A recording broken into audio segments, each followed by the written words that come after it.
อ่านบทถูประตูเลยบ้านปีกแมงเมาพ่อแม่พี่น้องเอ้ยก็เลยอัดประตูไว้เนาะยันลม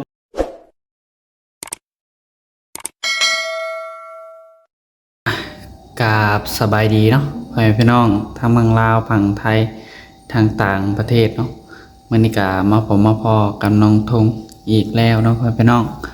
มื้อนี้ทางน้องทงก็สิพาน้องแหล่เพิ่นอนามัยทางเฮือนน้องทงเนาะพ่อแม่พี่น้องเนาะพอดี แถวนี้ก็เปื้อนหมดแล้วเนาะพ่อพี่น้องแถวทางหน้าห้องนี่เนาะพ่อพี่น้องเนาะก็เลยสิมาอนามัยพอดีฝนตกมื้อนั้นปีกแมงเมาก็หล่นใส่เต็มเลยพ่อพี่น้องเอ้ยก็เลยพากันมาอนามัยมาถูจังเนาะพ่อพี่น้องโอเคเนาะเดี๋ยวทางน้องทงก็สิพาพ่อแม่พี่น้องไปเลาะเบิ่งในห้องเนาะจักหน่อยเนาะตอนนี้น้องแลเพิ่นก็อยู่ทางนอกพุ่นเนาะพ่อพี่น้องเนาะเดี๋ยวจักหน่อยก็ให้น้องแลเพิ่นมาเนาะให้เพิ่นมาปัดซอยเนาะพ่อพี่น้องทางน้องทงก็ปัดรอบนึงแล้ววันนึงนี่ขี้ดินเต็มหมดเลยเนาะพ่อพี่น้องก็เลยบ่ได้ถ่ายให้ทางแม่ FC เบิ่งเนาะมันเปื้อนแห้งโพดพ่อพี่น้องเอ้ยก็ปัดกวาดไปเทื่อนึงแล้วเนาะอีกรอบ2มื้อนี้เนาะสิให้น้องแลเพิ่นมากวาดเนาะพ่อพี่น้องโดยไปกันเลยเนาะพ่อพี่น้องเดี๋ยวสิพาแม่ FC เข้ามาเบิ่งในห้องของน้องทงเนาะนี่ห้องน้องทงเนาะแม่ FC ก็บ่ได้เห็นดนแล้วเนาะห้องน้องทงนี่โอ้เข้ามาเสียงสะท้อนเนาะเดี๋ยวเปิดปล่องเยี่ยมก่อนแป๊บนึงเนาะพี่น้องโอเคเนาะเปิดปล่องเยี่ยมเป็นที่เรียบร้อยพ่อแม่พี่น้องโอ้เบิ่งเดินแถวห้องเนาะก็ขี้ดินเต็มเลยเนาะพี่น้องเพราะว่าจะติดมานำอย่างแน่เนาะก็เต็มไปเลยพวกขี้ดินทั้งหมดเลยแถวนี้เนาะพี่น้องโดยอันนี้กันปัดออกทีนึงแล้วเนาะรอบนี้ก็ขี้ดินบ่ค่อยมีลายปานใดถ้าว่าบ่ปัดเลยนี่แฮงกว่านี้อีกเนาะพี่น้องโอเคเดี๋ยวสิให้น้องแหล่เพิ่นมาปัดอีกรอบนึงเนาะแล้วก็ทำการถูเลยเนาะพี่น้องประมาณนี้เนาะพี่น้องเดี๋ยวทางทงสิเดขึ้นทั้งเทิงให้แม่ FC เบิ่งเนาะยังเอี่ยมเลยเนาะทั้งครึ่งแต่ว่าทั้งรุมนี่เปื้อน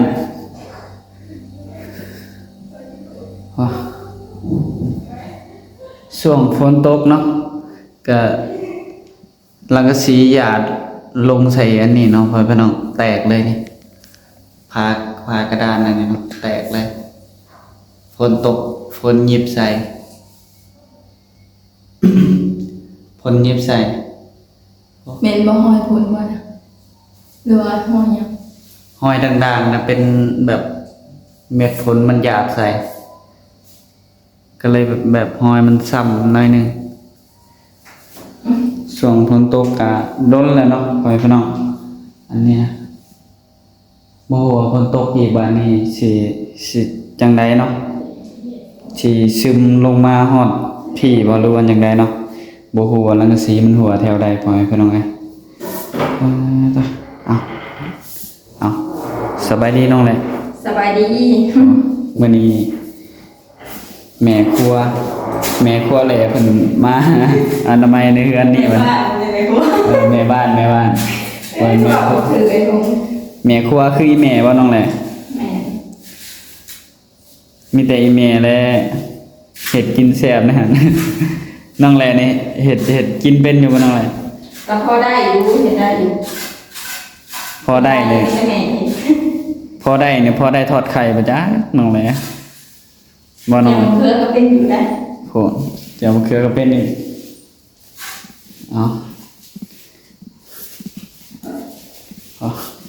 ส่วนนายก็ขี้พุ่นเนาะขี้พุ่นปัดดีๆดูฮะแท้แจนะ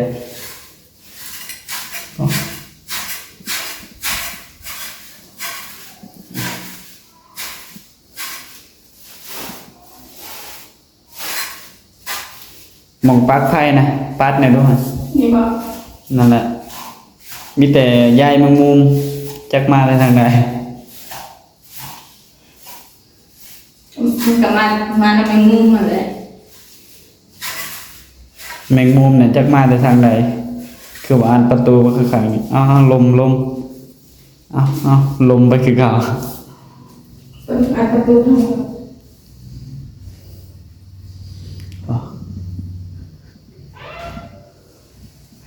ปกติเนาะดอกไผ่หอยพี่น้องแต่ว่าดอกไผ่ห้องน้ำบ่ได้ เดี๋ยวสิหาเวลามาแปลงให้เนาะบ่ฮู้ว่ามันเป็นหยังดอกไผ่ทางห้องน้ำเปิดบ่ได้ซั่นเดี๋ยวใช้เวลาเรามาแปลงให้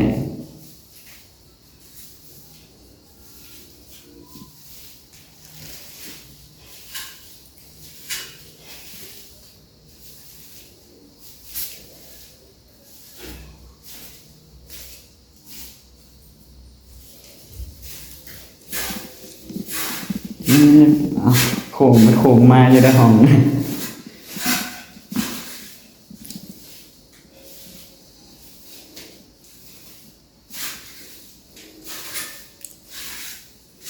ปันออกเลยนะมุงแจประตูมุงแจประตูนี่ก็จุดสำคัญเลยนี่นะ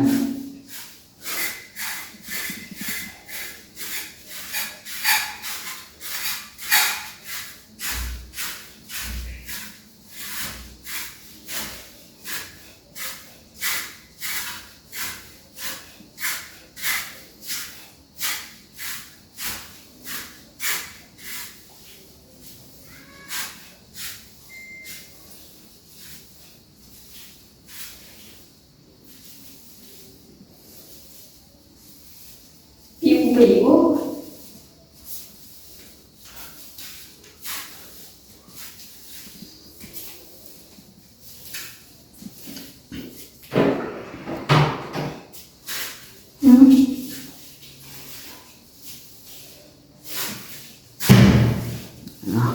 ลุยน้องแหละ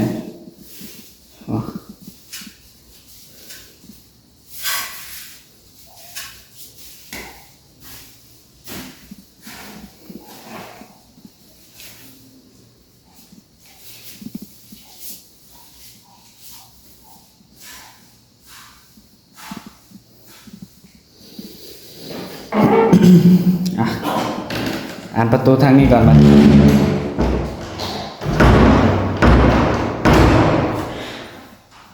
โอ้อ่านประ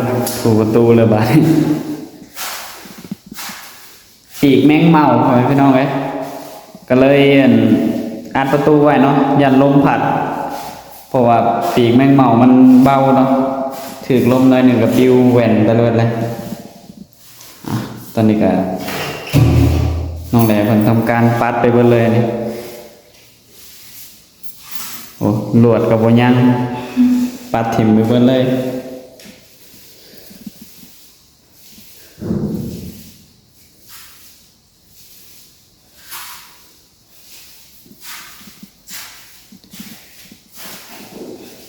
ทางทงก็ดนๆเนาะอนามัยเทื่อหนึ่งเดือนกันนะประมาณเดือนหนึ่งเนาะอนามัยเทื่อหนึ่ง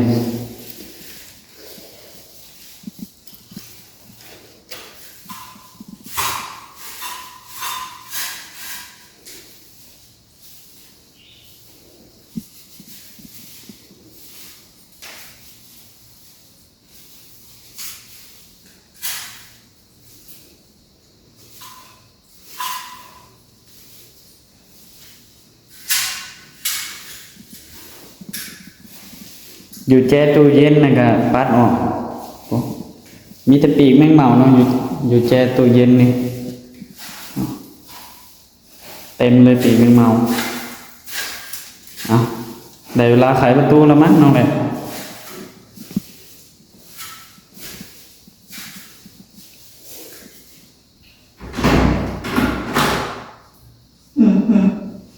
มีผักเขามาเลยได้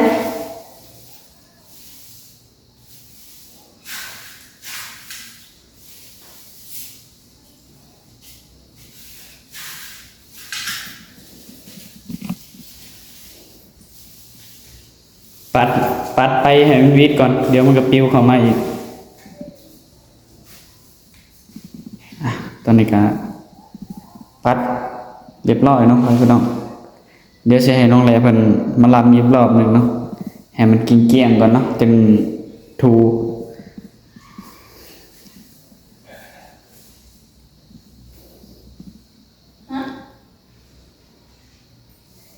ปัดอีกรอบหนึ่งน้องแหล่เอามันกินเกลี้ยงกันไปถู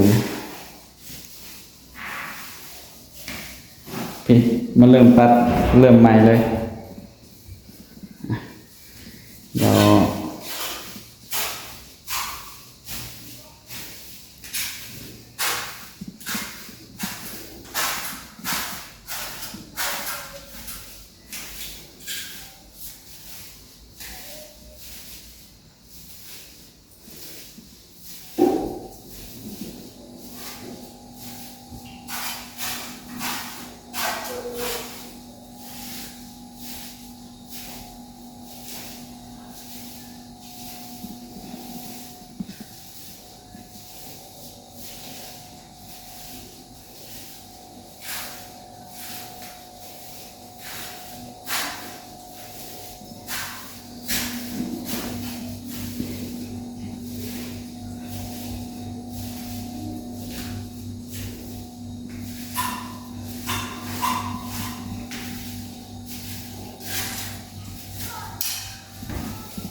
ตอนนี้น้องแหล่เพิ่นกำลังปัด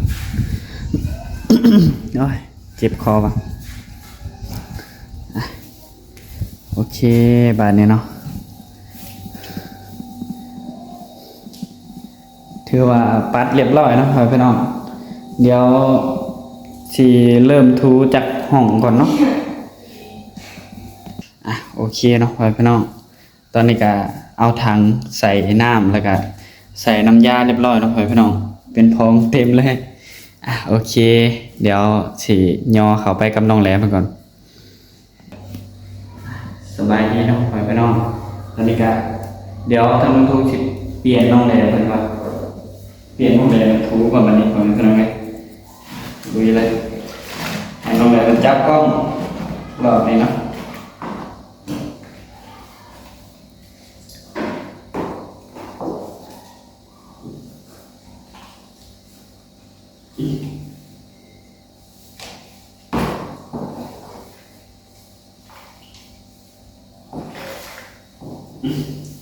ไม่เยี่ยมเลยตอนนี้ของโรงแรม ยืมมา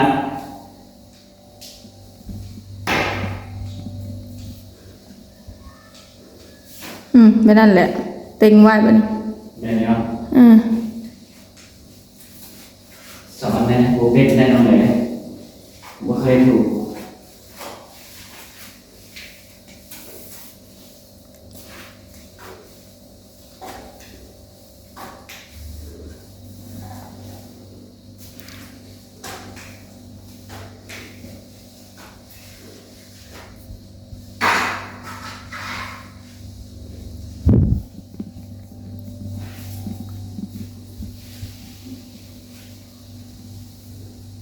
ป้าหอมบัดนี้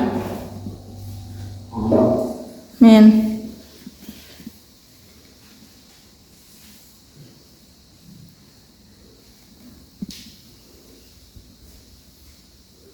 ทูล้ำแบบนั้นก็ได้มันจังออกคัก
นนี้มัน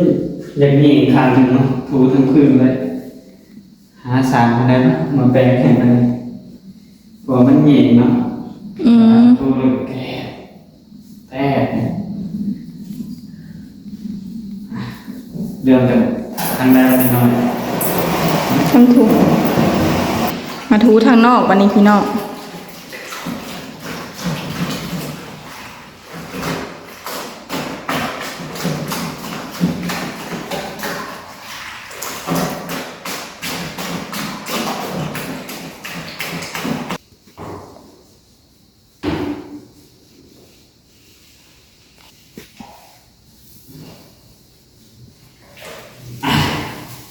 โอเคนะ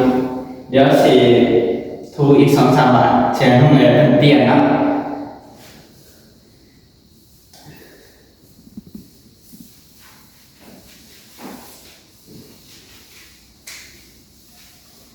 เดี๋ยวออกเลยบัดนี้ใส่น้ำยาซ้ำเนาะสิบ่ออกสิไปใส่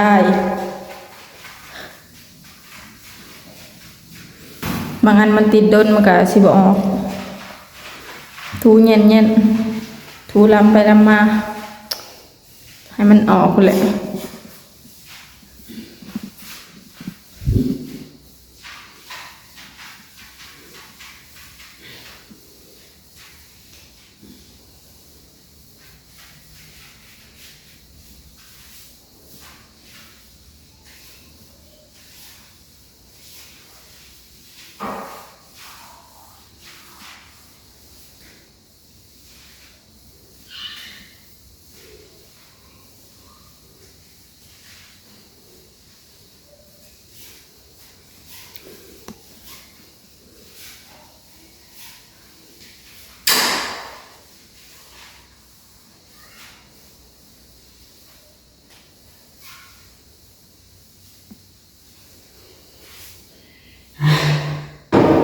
โอเค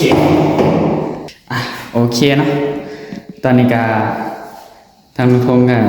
ถูไปได้หลายเติบเนาะเดี๋ยวเปลี่ยนให้น้องแลเพิ่นถูต่อเนาะเสียงสะท้อนเนาะอยู่ในห้อง โอเคเนาะทางลุงพงก็สิได้จบคลิปไว้เพียงเท่านี้ก่อนเนาะพี่น้องทางลุงพงว่าผิดพลาดประการใดก็ต้องขอโทษขออภัยในแม่ FC เบิดสุขคนเนาะทางลุงพงก็สิจบคลิปอยู่ในเพื่อนนี่แหละเนาะพี่น้องเนาะตะโอ้ทางลุงพงก็ขอลาไปก่อนเนาะพี่น้องขอกล่าวคำว่าสบายดี